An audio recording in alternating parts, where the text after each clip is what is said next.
great big papa koala, a middle-sized mama koala, and a tiny little baby koala. Their house was built way up in the branches of a big old gum tree. It was very comfortable, close to the shops, and had a great view of the neighbourhood. One morning, like most other mornings, Papa Koala made up 3 steaming bowls of gum leaf porridge. And like most other mornings, he made it too hot. This porridge is too hot again. Well, why don't we all go out while it cools down? Said Mama Koala, who was always practical in these matters. So like most other mornings, the 3 of them went off for a stroll while they waited for their porridge to cool down. We have heard about the gum trees, with lots of plum trees. A sheep or 2 with a kangaroo, clothes on at the back, ran to at the front, and to know, rocking and shaking. On this particular morning, however, Goldilocks came to visit.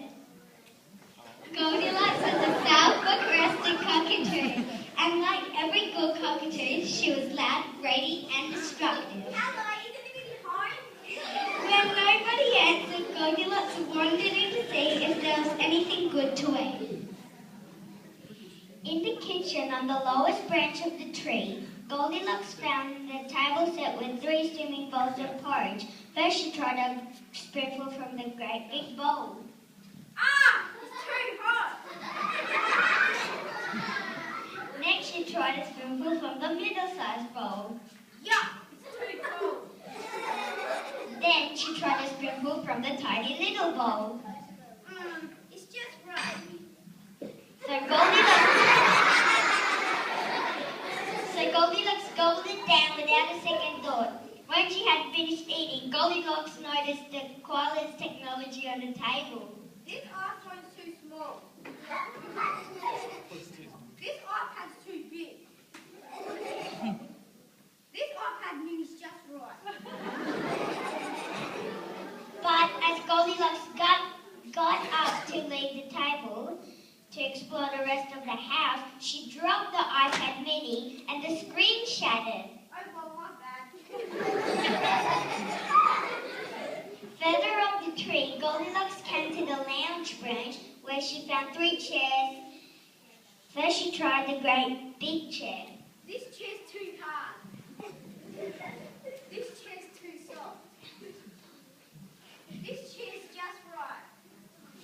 So Goldilocks sat down and made herself comfortable. Even though she'd just eaten a bowl of porridge, Goldilocks couldn't resist having a little nibble of the chair.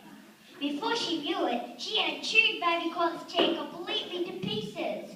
There was nothing left of it but a few old springs. So Goldilocks hopped off to explore the rest of the house. Finally, she came upon the bed branch at the very top of the tree, where she found 3 beds all neatly made. First, she tried the great big bed. This bed's too hard. Next, she tried a middle-sized bed. This bed's too soft. Then she tried a tiny little bed, and it was spot on. This bed's just right. So Goldilocks lay down and fell fast asleep.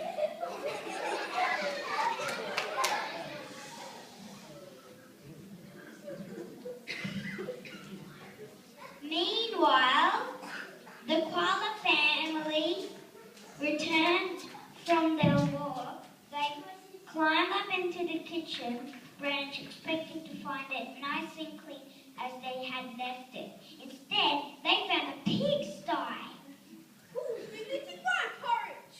Who's been eating my porridge? Was somebody's eating my porridge? Next, the koalas noticed. Who's been playing with my iPhone?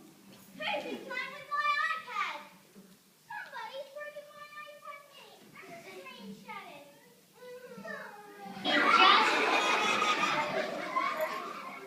It just wasn't baby koala's day. The koalas rushed up the tree to see who was in their house. The lounge branch was in a chaos. Who's been sitting in my chair? Who's been sitting in my chair? Somebody's eaten my chair.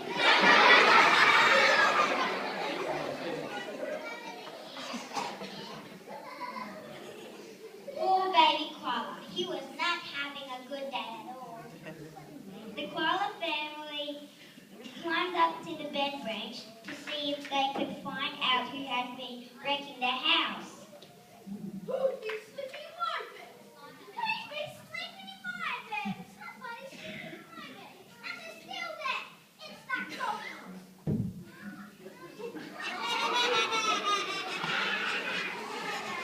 So Papa Bear got his horn out of his drawer. Mama Koala filled up a bucket of cold water, and Baby Koala made up a big scary mask. As quietly as they could, the three of them tiptoed up to the bed where Goldilocks lay sleeping. 1, 2, 3.